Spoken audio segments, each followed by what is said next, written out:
History as it happens, July 13th, 2023. Witches no more. For 15 years, Connecticut tried women and men for the crime of witchcraft, executing at least 11 people. 9 of them were women. Alice Young was living right next door to a family that lost 4 children in that epidemic. Alice Young had 1 child, so that brought her under suspicion. Alice Young, 1647. Connecticut has exonerated 12 people who were convicted of witchcraft more than 370 years ago. A ray of light for the descendants of the accused who were living with the cruel legacy of that darker age. In colonial America and Europe, some 50,000 people were executed for the imaginary crime. Thousands more were exonerated at witch trials, before the witch craze quickly faded in the 17th century. And historians aren't exactly sure why it did. That's next as we report History as It Happens, a podcast from the Washington Times. I'm Martin DeCaro. Every culture ever, including our own today, believes in the capacity of individuals to do things to influence other events in a kind of what we would say preternatural or supernatural way, right? So any athlete who has a lucky pair of socks, anyone who has worried about what happens to their black cat if it gets out on Halloween, these superstitions are with us. So something caught my eye recently, and I decided to do an episode about it. Took me a few weeks to get to it, but here we are. In late May, the Connecticut State Senate voted 33-1 to exonerate 12 people convicted in witch trials in the mid to late 1600s. 11 of them were executed, including one Alice Young, born in England 1615, emigrated to Windsor, Connecticut in 1630. In 1647, she was the first recorded execution for witchcraft in the 13 colonies. So how did poor Alice find herself at the mercy of the hangman? Well, here is Beth Caruso, author of One in Windsor, The Untold Story of America's First Witch Hanging, speaking at a panel discussion in March on the proposed legislation I just mentioned to exonerate the people wrongly convicted of witchcraft nearly 4 centuries ago. What happened was there was an influenza epidemic that went through town. And through research, Kathy Hermes and I discovered that Alice Young was living right next door to a family that lost 4 children in that epidemic. Alice Young had 1 child, so that brought her under suspicion because it was expected that every good woman be fertile, and she only had 1 child, so that 1 child lived while these others died. In addition to that, the town minister lost 2 children in that epidemic. The town doctor lost a child, and there were people on the legislator that lost children too. Another strike against Alice was we do have some educated speculation that she was a healer. And because of that, she may also have been a target. So there was a flu epidemic, but not just that. Some people lost their children while Alice Young did not. So why are politicians in Connecticut dealing with something like this now? In 2005, descendants of the accused formed the Connecticut Witch Trial Exoneration Project. They lobbied state legislators, and finally, after 18 years, their family names have been cleared, and they held a ceremony to mark the exonerations. Alice Young, 1647.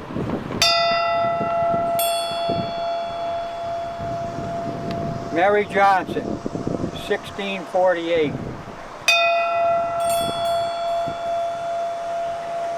John and Joan Carrington, 1651. Coincidentally, as this was happening, I was reading historian Richie Robertson's book on the Enlightenment, and it has a fascinating chapter on the witch belief craze. From about the mid-1500s to the end of the 1600s was the craziest part. Tens of thousands of innocent people were executed in Europe and colonial America. And it's not entirely clear why the trials picked up in intensity when they did, or why the craze faded pretty quickly, even before the Enlightenment began to take hold. So as I said, I find this stuff fascinating. Why do people believe the things they do? And not just in what we might dismiss as pre-modern times when people were susceptible to believing patently insane or ignorant ideas. The McCarthy era, although no one was hanged, hardly reflects well on our modern sensibilities. Even now, people believe fantasies. And in a climate of political or social disorder, they are capable of publicly accusing their foes of just about anything. But let's stick to the 17th century for now. What was happening then that led people not to believe in witches, because that belief was already there, but to hold witch trials, legal proceedings, as a means of maintaining social order? Kate Carté is a historian at Southern Methodist University, specializing in early American and Atlantic history. She is the author of Religion and the American Revolution, which we discussed on this podcast in July 2021. She also appeared on the show last August. Kate Carté, welcome back to the podcast. Thank you. It's such a pleasure to be here. So I need to clear something up before we begin. Has anyone ever accused you of being a witch? I hope not. Oh, I hadn't even thought about that. I have raised teenagers. At some point, it may have happened. Because, you taught classes about this. So how would you know all about witchcraft? There must be some mysterious reason. Absolutely. And I have a lightning-shaped scar on my wrist. So I actually like to claim Harry Potter status. Yeah, why would you have something like that if you're not a witch? You get my point. This kind of paranoid, how could it possibly be? There was a thunderstorm, and then I saw a comet, and our crops failed, so it must be the work of witches. What do you think of these efforts on the part of people today to expunge this madness from their family's record, 350 years ago? It's a really interesting phenomenon. It's probably the coming together of two different strands of our culture. One is this renewed interest in DNA testing as a way to do genealogy. There are a lot of interesting questions to ask about that, but people are kind of trying to connect themselves through bloodlines. Those lines don't necessarily go through family lore, right? They can be reconnected through DNA. And so you can discover you're related to somebody or to some event that you have no personal relationship to, or you were never told that, right? And then on the other hand, we have a modern practice of trying to make restitution for historical wrongs. And so those two things coming together, I think it makes sense that people would think about wanting to sort of correct the historical record. I had not thought about that, the DNA testing trend, where people can find out finally, who their family members were centuries ago. And, we have something called the Innocence Project today that tries to get people who are wrongfully convicted off of death row. These are people who are alive now. Yeah, I was not aware that there are such groups in places like Connecticut that spend their time trying to get these laws passed. I mean, people have been dead now for hundreds of years, but it still matters to them. It does, although I have to say, so in my own family, my grandmother, who just recently passed away at 108, she had both in the 1918 flu and COVID, it survived both of them. Wow. She was raised, her last name was Bishop, her maiden name. The family lore in her family was that she was descended, and therefore I would be descended from Bridget Bishop, who's the first person executed at Salem. Wow. I have to say, as a historian, there's some dubiousness in the records. There are actually a couple different, I think it's Edward Bishop was her husband's name, and Bridget Bishop herself didn't have any lineal descendants, leaving aside the fact that I don't think it's actually sort of genetically accurate. Okay. The interesting thing is it was passed along to me as kind of a Nito story, not as a you were wronged story. So the colony of Massachusetts apologized to the victims of the Salem witch trials in 1710 or 1711. Yeah, that's right. So I'm not waiting on an apology, but I also don't feel like that's a wrong that's touched me. And it's not like people are walking around afraid of witches today, although maybe they are. Well, in some parts of the world, this is still the case. Maybe we'll return to that later. So, as you may know, I think I mentioned this last time we spoke, I'm an atheist today, but I went to Catholic school. I was raised a Christian, but I don't remember being taught about witches. I guess it is mentioned in the Bible, right? There's a line in there somewhere about witches. I shall not suffer a witch or something like that. There's a variety of references to, enchantment and divination and witchcraft. Well, I guess it's not surprising if ancient peoples believed in witches, but in the Middle Ages, pretty much, I'm talking, well, you're the historian here, 1500s, 1600s, pretty much all Christians believed in the possibility of witches, which is different than saying they believed a particular person was a witch. They believed that witches were at least possible, right? Where does that come from? Is it as simple as the Bible? No, I think there are a couple different things that we need to tease apart to Sure. understand sort of what happened with witchcraft. So the first one is that every culture ever, including our own today, believes in the capacity of individuals to do things to influence other events in a kind of what we would say preternatural or supernatural way, right? So any athlete who has a lucky pair of socks, anyone who has worried about what happens to their black cat if it gets out on Halloween, these superstitions are with us, right? So every culture has some version of thinking that people can manipulate the supernatural, either because they can use it themselves to protect themselves, or because they think somebody else jinxed them, don't say, oh my gosh, I said something about LSU winning the baseball game in game 2, and I am living to rue it. So, although congratulations, LSU, they did win. So is that why my New York Jets lose all the time? Somebody put a spell on them? Or anyway, go ahead. Yeah. I may have done that on purpose because my husband's a Jets fan. I'm sorry. But go ahead. That practice is commonplace. So we shouldn't think that medieval and early modern Christians were in any way unique in believing that. And then there's another piece of this, which can also be called witchcraft, which is singling out people who are considered dangerous to the community, right? And in our own culture, the term witch hunt has moved away from looking for people who we think are trying to be supernatural into, for instance, it's, if we think of the Crucible, Arthur Miller, right, we think of anti-communist trials, or we think of the, House On-American Affairs Committee, or persecuting individuals thinking that they're somehow polluting the community, right? And that goes on also, right? The thing that's happening in medieval and early modern Europe that I think is so fascinating is that witchcraft is a legal category. So it's not that influencing of the supernatural. It happens all the time, not a big deal. Scares some people, could be good, could be bad. That's magic, right? Witchcraft is a legal category. And so it's a crime. The influencing the supernatural doesn't become a crime until it gets called a crime in law. And that's what makes it sort of prosecutable witchcraft. So what's important there is every time we're looking at witchcraft trials, we're not looking at all of the people who are trying to influence the supernatural, right? We're just looking at the prosecution of a particular set of people or behaviors, right? So the first thing we need to do is kind of separate out this idea that somehow medieval and early modern Europeans and Americans were more gullible or credulous or failing to use their skills of reason. That's not what's the most interesting thing about this, because we all do that all the time.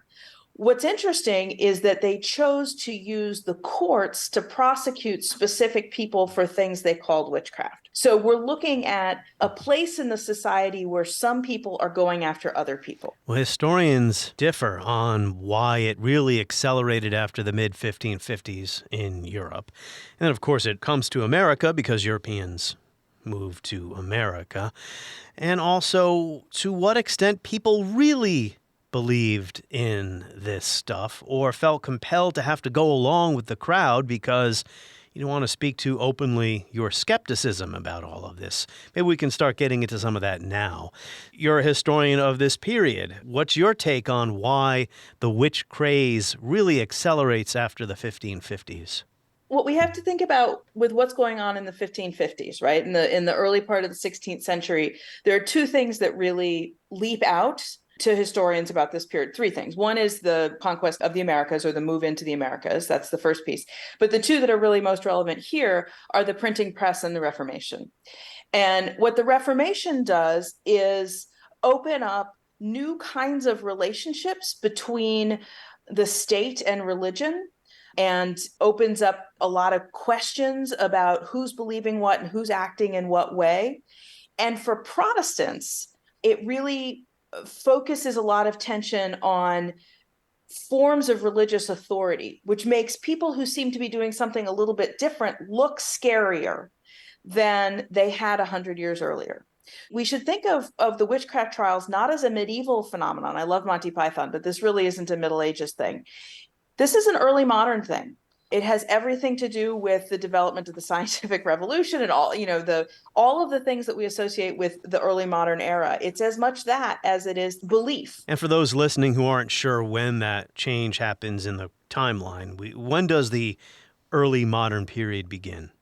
We would say about 1450. And so we're kind of including the age of exploration and conquest and the sort of coming together of major European and North American and South American and Asian empires in a new way with new technologies of sail and new technologies of statecraft, right? So the rise of much more powerful kingdoms, monarchies and empires in Europe and then also in other places, roughly 1450. And then we usually stop in about 1789, which is the French Revolution date, but until we get to kind of the modern nation state. So it's this period of incredible cultural transformation that goes on roughly between 1500 and 1800, if you want round numbers. And the witch craze dies out before the Enlightenment begins. Enlightenment begins late 17th century.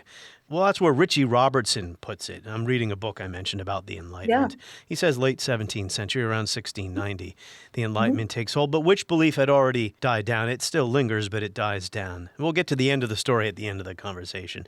Let's go back to these other things you were talking about in the middle of the 1500s when the witch craze really accelerates. What about the fact that people didn't really understand natural phenomena like comets or thunder or communicable diseases?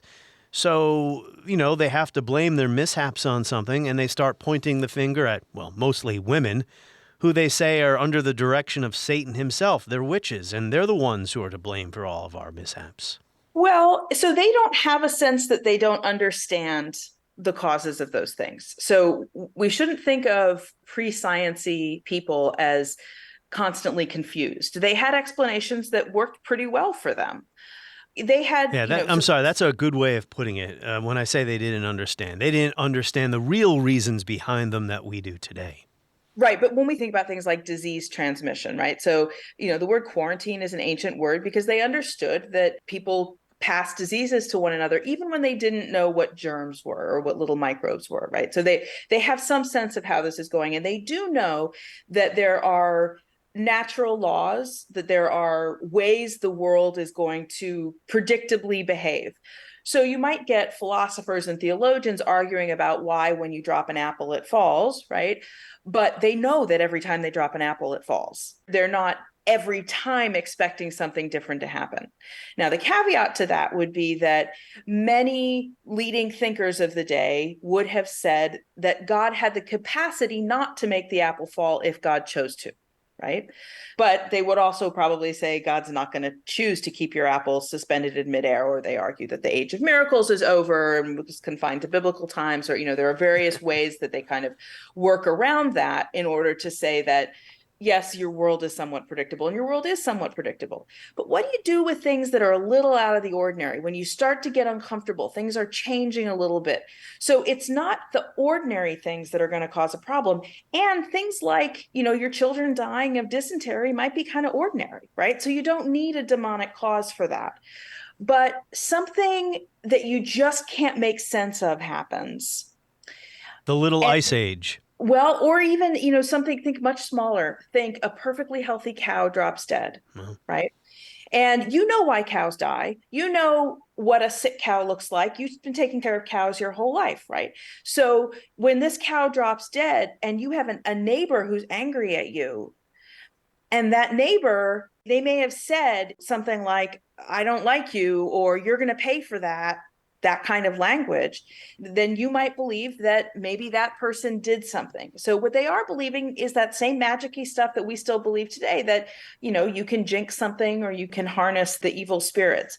What kind of escalates this in the early modern period is that it gets associated not just with demons and imps and fairies, but more specifically with the character of Satan, right? There being big religious consequences to an average person making an alliance, not just with a little local fairy, but with Satan, right? And that has to do with stricter and more thorough theological understandings that are coming in through the Reformation, through print culture, all that kind of stuff. So a sort of more regularized theology raises the level of Satan in this conversation. I mentioned Robertson before. He does write about the Reformation. He said that all sides in the Reformation found scapegoats in witches. He says the image of the heretic becomes conflated with that of the witch. Do you agree with that? Yes, in broad terms, I agree with that. I think it's interesting to think about the difference between witchcraft and heresy. So heresy is a crime of believing and usually teaching the wrong thing. We have to remember that people in the past were no more believing than people in the present. So you've got to assume that your culture is full of the same range of people we see now. Everybody's got an uncle who falls for everything. Everybody's got a super cynical cousin who doesn't believe anything, right? You know, those variations existed then as they do today. But states, and because we're talking about crimes here, states were particularly worried about the teaching of unorthodox religious teachings. And the danger is that they will spread to other people. So heresy is a crime that you go after people who are spreading bad belief because it's a threat to the church, right? And they're in league with the devil, apparently, too, right? Heretics, not usually, because, and here's where we get the Jews and Protestants are heretics from a Catholic perspective. Jews are heretics from everybody's perspective. You know, they're people who, they don't have to be in league with Satan. You can seduce someone away from the true Christian path, you know, at the early days of the Reformation, just by giving them the scripture in their vernacular, right? So all of that is heretical, but not necessarily demonic or satanic, right? Well, sounds like such a wonderful time to be alive, but go ahead. Yeah. Oh, yes. And heretics are often, you know, very powerful figures. Religious leaders can be heretics, right? Martin Luther is, from the perspective of the Catholic Church, a heretic, but he's not being accused of being a witch, right? So witches are usually marginal characters. They're people who are on the fringes of society who are being accused of upsetting the natural order at a much lower level. And then the trials get more serious when people are worried that these people are going to have a lot more power than just killing the cow. They can destroy everything. They can bring the whole thing, whatever the thing is, they can bring it all coming down like a catastrophe. So belief in witches had already been there. We get the Reformation, we get the Little Ice Age. Am I reading you right? These are the preconditions for this witch craze that takes off in the mid-1550s. Anything else? Yeah. Yeah, Okay. I think that sounds about right. So what's the typical witch prosecution? I mean, how does this start? Somebody comes forward with an accusation. Well, you kind of explained one before. My neighbor killed my cow, and now I'm going to starve this winter. She's a witch. I mean, is that as simple as it is? No, because you have to remember that, you know, communities are thoughtful in some ways, and then communities can also kind of go nutty, right? Traditionally, the people who are going to be accused of witchcraft are going to be fringe, somewhat dangerous characters. And you mentioned and that women too, mostly, right? Mostly, not all, but yeah. mostly women. They're often women who are unattached in other ways. So, you know, so they're often older women. So an older woman who's a widow, but she doesn't have any sons, because if she has sons, she's implicitly attached to the son's household. But the only women in many European cultures, not all, but many European cultures, the only women who have property rights are widows. So a widow who has no son to sort of govern her has freedom to act in the community, freedom to kind of tell people to go away, that women don't have at any other time in their lives. So they are particularly vulnerable. They're often poor because they are also disconnected in that way, right? They are seen as likely troublemakers. So some people, they don't feel as integrated into the culture. But the thing about who gets accused, usually people are not tried of witchcraft the first time they're accused of witchcraft. A community might pick someone who's considered an outsider. You know, so-and-so looked at my cow wrong. And other people are like, you know, get over it. That cow was going to die anyway. Don't worry about it. The fifth or sixth time somebody says that, people start to believe it. And then that person starts getting pushed to the side of the community. And here we can imagine community dynamics that work in certainly any middle school, right? Somebody gets pushed to the side, and then they get accused of other things that are going wrong, and they have fewer and fewer outs. So your run-of-the-mill witchcraft accusation is going to be sporadically in a community, maybe every 10 or 20 years, somebody is associated with witchcraft and gets tried for this. A lot of them get acquitted, right? I think there's maybe a couple 100,000 trials and only 50,000 executions. So that's but no, I get your point. yeah, it's a pretty good, Yeah. That's over hundreds of years, right? So that's a pretty good acquittal rate, demonstrating that communities are saying often, no, not meeting our threshold of evidence, right? So there was And- some reason applied to this madness, if you will. Well, yes, in the sense that it had to live up to their expectations. What that kind of stuff is doing is policing the community, policing behaviors that some people don't like. Maybe somebody is unliked in town and they get accused of witchcraft, and maybe they decide to move to another town. And maybe they don't have that problem in the other town, right?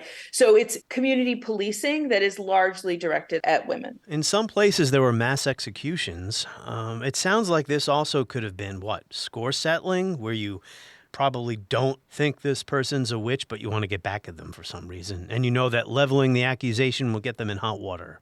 Okay, so here's where we need to separate out two very distinct phenomena. Sure. One is run-of-the-mill witchcraft accusations, which function in that sort of social policing way, and there's often acquittals, right? And that accounts for the vast majority of what we think of as witchcraft trials. And then there are what we call witchcraft outbreaks, which are moments where a community changes its understanding of the threats to it. And this is what happens in Salem, right? Where they start believing that they've been infected or something is awry and they need to root out the danger. And in those moments, the rules sort of change. So at Salem and at other places, many more men are accused. People of much higher social status are accused. People in proximity to other people are accused, right? So all the rules about who's a normal witch go away in these outbreaks, or many of them, not all of them, but many of them. And then you can see a community sort of panicking and saying, this kind of person is dangerous to our community, and we're going to find them. And until we get rid of them, we're not safe. And here we should think about the communist scares, right? That it's this threat that anyone among us might be. And if that danger has come in, then that's where we have to root it out. So those outbreaks are different. And in Salem, the social order was disrupted because of refugees from King William's War. Is that what caused some of this? The amazing thing about Salem, the thing that makes it so fascinating, is there are sort of overlapping explanations. The one I want to say right off is that in the 70s, there was an article that got a lot of play from a medical person who claimed that it was ergot poisoning. There's some sort of fungus, I think it's a fungus, I don't know, I'm not a medical person clearly, that causes something that looks like LSD trips, and that's what was causing the witchcraft outbreaks. Oh. That's not true. That person was very creative, but did not understand the way the food supply worked. And so it would not have functioned the way it functioned based on the way the food supply worked. Yeah. So, but I always have students ask me that question. Interesting. But, I have this magazine article from the Smithsonian here. It says the refugees placed a strain on Salem's resources, aggravating existing rivalries between families with ties to the wealth of the Port of Salem and those who still depended on agriculture. And then controversy also brewed over the Reverend Samuel Parris, who became the village's first ordained minister, 1689, quickly gained a reputation for his rigid ways and greedy nature, and villagers then believed all this quarreling was the work of the devil. I don't know if you agree. Yeah, I mean, that's a nice summary of what happened. The pieces I would add to that are really important is that the Glorious Revolution in England, before that, part of what leads the Glorious Revolution is that James II, he had changed the governing structures of New England. He'd created something called the Dominion of New England and brought in a new military leader, Edmund Andros, who's very effective, but also kind of a jerk. The charter for Massachusetts had been destabilized. And then immediately after that, King William's War starts, which is after the Glorious Revolution, when William and Mary come in, and that leads to a lot of warfare. Big piece of that war is between New England and indigenous people and French people just to the north of what we think of as southern New England. So, well, this is not southern New England, but Maine, around Portland, Maine, that area, there's a lot of fighting. So those refugees you're talking about aren't just people leaving Europe. They're specifically from that community who have been dislocated or have gone up to Maine and then been a part of this warfare with indigenous people, which made them dangerous. It made other people in Massachusetts think that indigenous people might have infected them with, indigenous witchcraft, right? And then there's no functioning charter for the colony of Massachusetts. So there is no normal legal structure for Massachusetts to go through to solve it. So that's also a problem. Okay. It allows things to sort of spin out of control. So it seems across the board here, maybe I can't generalize about this because we are talking about a course of many decades. That was the most intense period of the witch craze on different continents. But it does seem like witchcraft allegations or accusations were associated with mishaps, whether they be small ones like the cow dying, or big ones like all these climate calamities we now associate with the Little Ice Age. It was really, really cold summers, very cold summers in Europe, crop failures, etc. Is that right? That essentially people weren't just accused of being a witch for the heck of it. They were essentially being blamed for causing problems. Yes, it's not about the confusion of the people doing the accusing. It's about the social instability that comes when those pressures are pushed onto the society. It's not that something's happened that, or not just that something's happened they can't explain. You know, you go through something like the Little Ice Age and you've got all these shortened harvests and things like that. You have a lot more hunger. And when you have a lot more hunger and you have a lot more struggle for resources, tensions are higher and there's less forgiveness, for less capacity to absorb whatever shock comes your way. And that makes people more anxious about threats to their community. And human beings look for scapegoats. We know that. Absolutely. Yeah. So it's like a combination of genuine belief in witches, but also some paranoia and search for scapegoats as well. Mm-hmm. How does someone, or how did someone, how do you win an exoneration? How do you prove you're not something that doesn't exist? You know, it's about other people finding the evidence not convincing. So it's very difficult to prove. They try to come up with legal tests, but from our perspective, none of those legal tests would hold up. Yeah, but I wonder if it was something like this. Sorry to interrupt, Kate, but I don't know. Do witches cast spells? So, I don't know, you accuse somebody of having cast a spell on your house. You stand them up in front of a court and you say, okay, prove it that you can't do this. Well, if the person can't cast a spell before your very eyes, you'll say, well, that's because she's a witch and she's, deliberately misleading us here at trial. It's just more witchcraft. You get what I'm saying? That is exactly the problem, right? So what you're counting on in that process, remember, witchcraft is a legal event, right? It's not the underlying magic, it's the legal event. And in many trials, in fact, there's one that goes on in Connecticut at the same time as the Salem witch trials. There's another smaller outbreak in southern Connecticut. It starts out very similar. And then the community decides, the girls who are having these illnesses, that it's an illness. Okay, yes, that could be demonic, but we just don't think so. Right. Yeah. And so they veer off in another direction. And that happens pretty often. And of course, it is also worth mentioning that when we're talking specifically about Salem and about these girls who had these fits in the beginning of it, the same behaviors 50 years later would be considered evidence of God's grace and a revival. Right. The exact same. What was the witches? I'm not sure how to pronounce this word. Sabbat or Sabbat? Sabbat. Kind of demonic get-together where they're cavorting with the devil or something? Yeah, none of that's real. So there is this modern-day phenomenon of Wicca religion, which is a 20th century invention. Witchcraft in the early modern period is a legal thing that happens, and it's something that people accuse other people of. Yeah. There aren't sort of witch religious communities in the early modern period that you could find. Yeah, this was a delusion, is I guess what I should have said, that people were accused of taking part in these group, I don't even know what you call it, the rituals. Yes, exactly. And, we went through this. I mean, I think we're probably about the same age, and we went through this in the 80s with the fear about satanic daycare centers, right? That it's exactly the same kind of thing, that there's a whole sort of, exactly what I mean when I say that, right? There's a whole set of cultural beliefs about what happens when women put their children in daycare, and it involves Satan, right? Yeah, well, the women who took part in this alleged behavior, right? Of course, as you said, none of this actually happened. They were accused of cavorting with the devil, having sex with the devil, and historians also differ as to why the witch craze died down pretty quickly the way it did. I mean, it does linger for a while, but the number of prosecutions dips quickly. And it happens before the Enlightenment, so we can't say it was Enlightenment reason that put an end to this, or, a single book someone wrote debunking it all. What does historian Kate Carté say about why the witch craze died down when it did? The witch craze in Europe dies down before it does in North America. And I think it's a settling in of post-Reformation political and legal structures.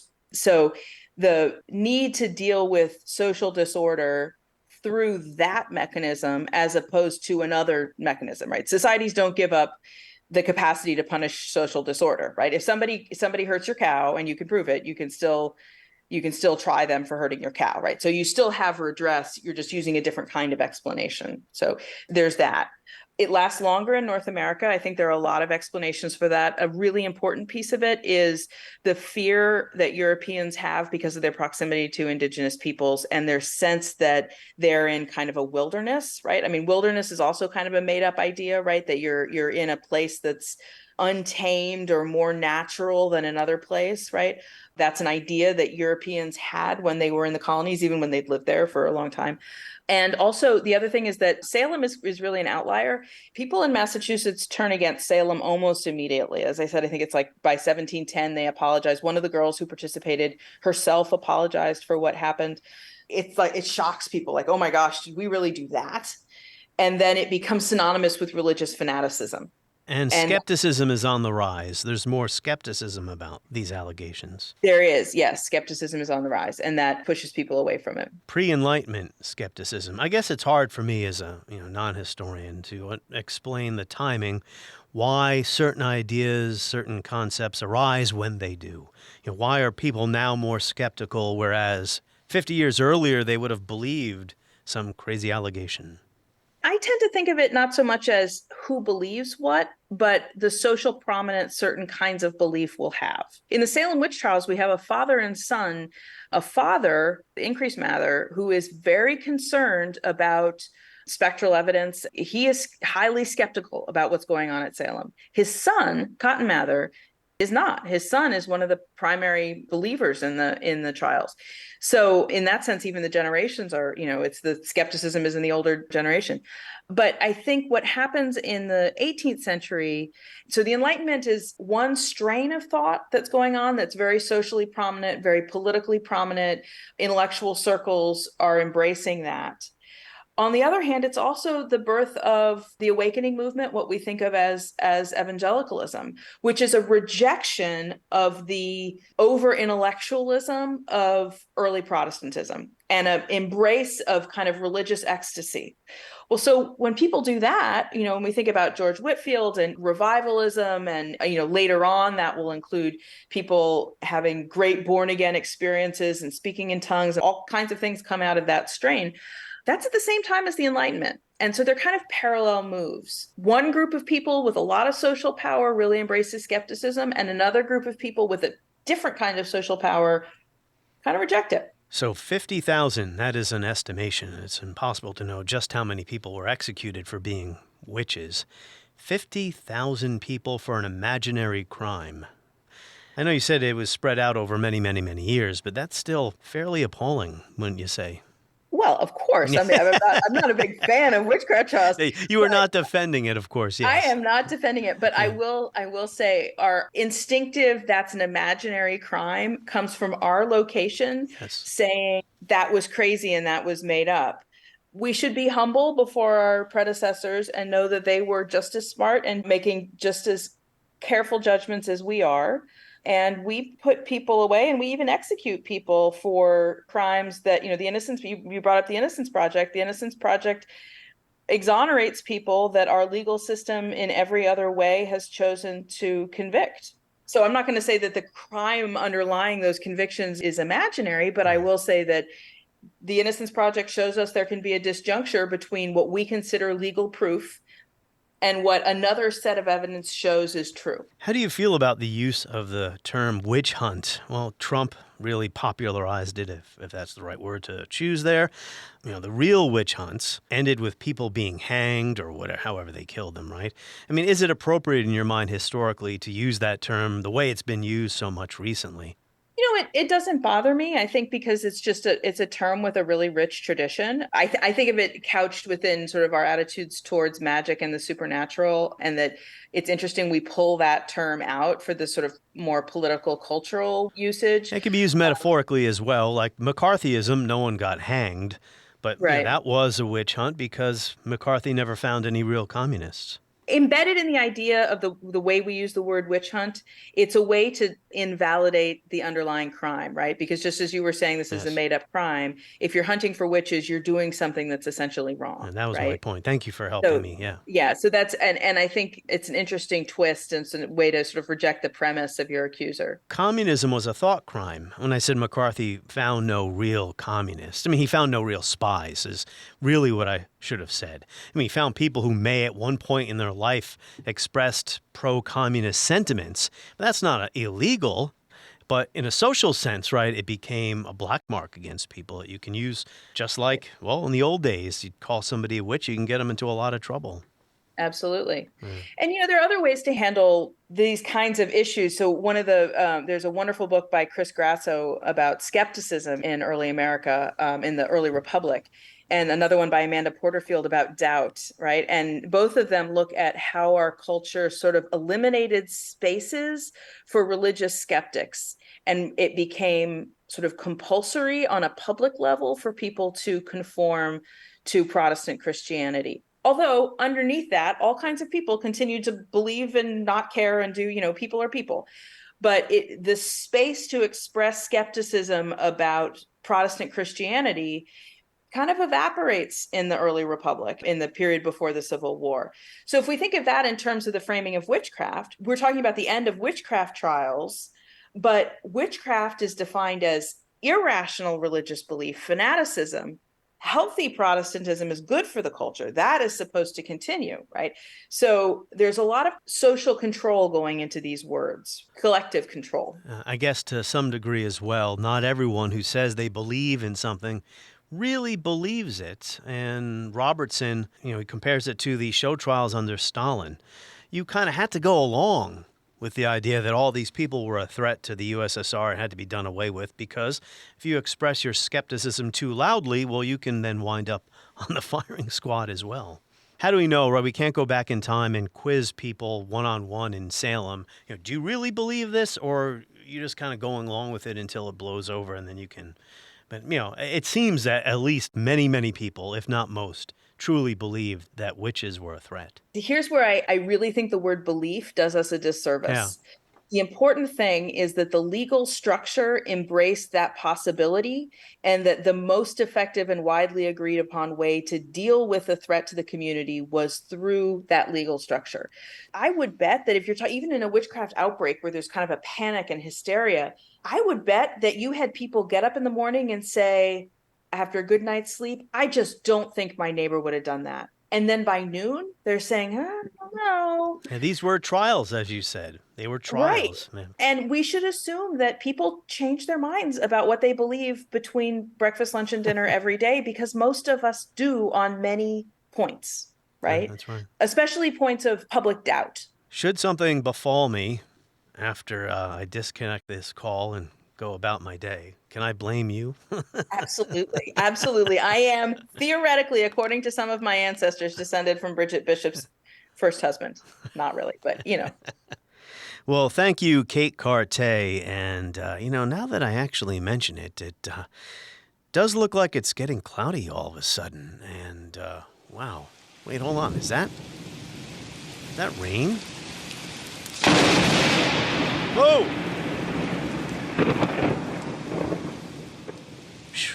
Lightning bolt just missed me. On the next episode of History as It Happens, it'll be time to revisit the history of NATO enlargement post-1989 and the case of Ukraine as the Vilnius summit comes to a close. That's next as we report History as It Happens, a podcast from the Washington Times.